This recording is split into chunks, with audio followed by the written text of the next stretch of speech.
if you go through life as a man and you are consistently being treated like garbage, you are consistently being told your masculinity is toxic, you're consistently, being told that, you're going to get a slap on the hand if you're a gentleman. At some point, you're going to be like, you know what? I'm not going to be nice anymore. I'm done. I'm just going to stay away from all y'all crazy ladies. Right. So I'm so tired of like a lack of accountability for women. Like, what is your role in what's going on? I'm not saying there aren't men that, yes, have bad manners. That all exists. But there's women that have bad manners too. Yeah, well, I mean, it's two parts, right? Because again, with mainstream culture in America, like depicting women as whores, like all the music's like what music's saying like get out there, marry someone, and they'll be a hoe, right? All this other music is talking about being. Imagine that song.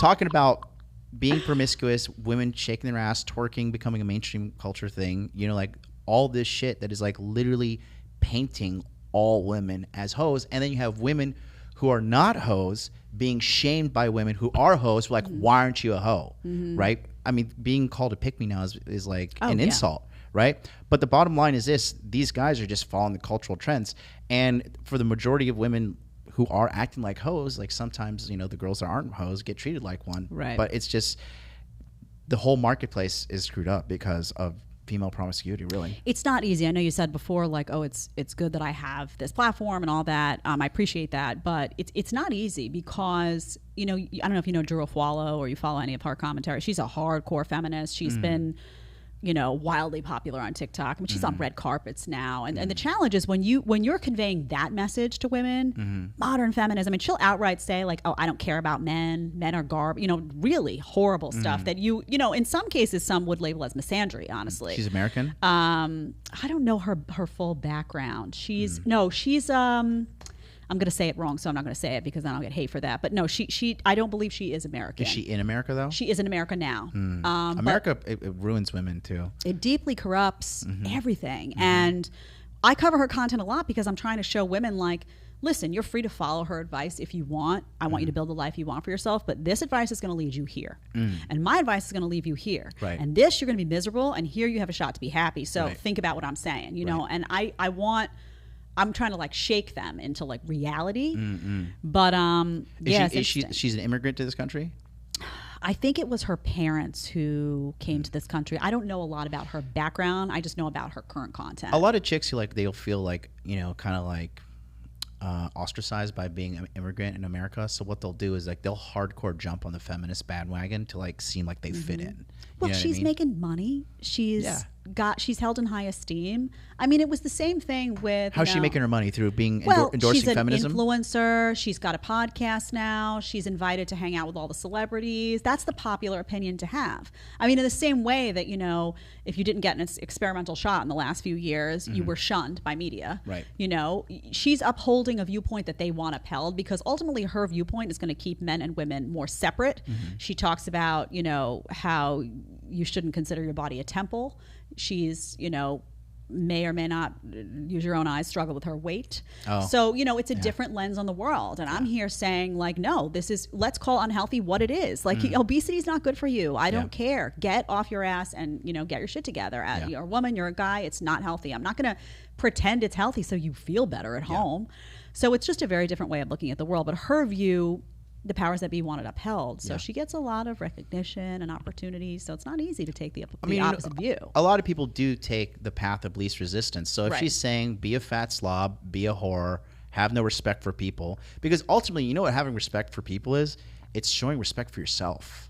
When I respect you, it's not for you. I mean, it is for you, right? But it's ultimately for me. For you, yeah. Right? And I think just having these... like it's just low-hanging fruit for idiots. And then one thing that really changed my life in 2022 was I looked at the bell curve of IQ and I had an epiphany when I realized like literally half of the world's population is 100 IQ or less. It's scary. So you're literally a coin toss to be like, is this person a mouth-breathing idiot? And that makes sense for a lot of what's happening. And hence right likely now. a robot too, which is the NPC. thing. Easily programmable, all that stuff. And that's what the powers that be want. Yeah, I'm going to get to the Matrix with you. We're going to do one more thing, then I'm going to get to Matrix, and then we're going to get to chat to close out. One thing that was interesting after I had this exchange with Tommy Lauren is there was someone who weighed in and she was saying, I don't need a man. There's nothing vile or disrespectful about that. And went on saying, if I choose to be with a man, it's because they make my life more fun. But my life is absolutely perfect without a man. They go on and on this mantra of like, somehow they don't understand modern women. It's very hard to get them to understand. I don't know how old this person is. I don't know anything about them. But that when you say you don't need a man on second one, it's like a horrible thing to say, and you're also minimizing chances that any guy's going to want anything to do with you. Why is this hard to comprehend? It's hilarious because she wants a man. Right. She wants a man. She is dying for a man. Right. You know, listen, I dated this one girl, right? Hardcore Chinese feminist, smoke show. She's beautiful, right? But she would always go on her little Weibo, her like Chinese Twitter, and just talk shit about men. But then she would come over to me, snuggle up with me, be like, I love you, you're the best, I want you to take care of me. And I did a little digging, and we were like, you know, dating for about 8 months, and I realized I've never been to this girl's house. And I was just like, what's going on? And I sat her down, I'm like, why have I never been to your house, right? What's going on here? I was like, you married? What's going on, right? And she's like, no, I'm not married. Like, I just don't want to show you. I was like, okay, like, you're going to show me what's going on in your house or I'm leaving. And so I went to her house, and she was a hoarder. She was a literal hoarder. I'll show you the video when we're offline. Oh my gosh. I have it on my phone. I love that show, by the way, where you see how people, it's crazy. It's reprehensible. It was disgusting. And she's online talking all this shit, how I don't need a man. Men are vile. You need a housekeeper, honey. Men are trash. Oh, and guess who helped her? Guess who helped her clean it up? You did. I did, right? Because I'm not a piece of shit. I'm a good guy. And when you have women like this is kind of like the equivalent of the incels or the black pill or the MGTOWs. They're like, you know, I don't need a woman. Now here's a 4-hour podcast why I don't need a woman, right? All they do is sit around and talk about women. Girls like this are so sad and so damaged, and they definitely need a man, right? How are you going to tell me you don't need something and sit around and talk about it all day? I know. You know what I mean? And I just don't understand, like, I don't need a man. Like, it's like they have to say that. They have to spit that out. Like, if they were to just say, you know what, I do need a man. You know, I feel like my life would be enhanced. It would be better if I had a man in my life. There's things that I do well. There's things I don't do well. There's things that a man would do better than me. It's like there's some type of deep-seated insecurity that lies beneath that you just can't admit that there's things that a guy does better than you. Yeah. Like, what is that? I mean, I don't have it. I don't have that chip, but I'm deeply curious about it. You were raised with mom and dad married? Yeah. Yeah, my mom and dad are still married. You know, and I think that's a beautiful thing. And I think that's a big part of it because people need to understand how to work together as a team, right? Like, when I move into a place, I am not decorating. I will say, here's the budget. Let's keep it cheap. Where do we need to go? Do we need to go to IKEA? Do we need to order this? But make it happen, right? I know that a woman has that natural nesting instinct. Right. She's going to design the house better. It's just so comfortable, right? I don't care what anybody says. When a woman cooks a meal for me, I would prefer that 10 times out of 10 compared to Uber Eats or DoorDash or eating out someplace, you know? Because, I mean, this may sound cliche, but I can taste the love. I can feel the affection in the food, right?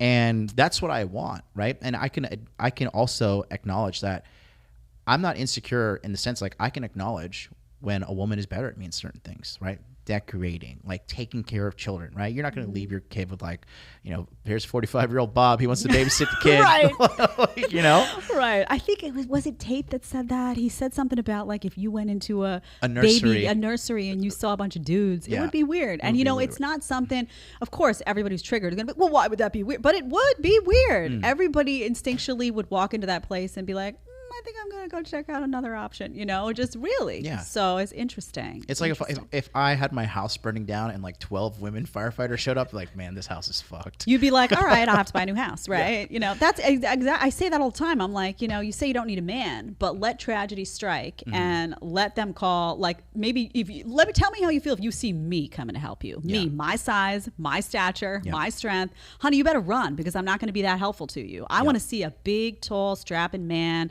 I want to see somebody who can carry weight on his shoulders. I want to see a fireman who can carry somebody like me in and out of the building. Exactly. Like, you know? When I recently was looking for a house cleaner in Tokyo, right?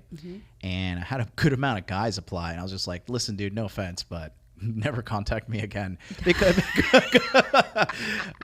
like, you know, you know this too. Yeah. there's man clean and then there's woman clean.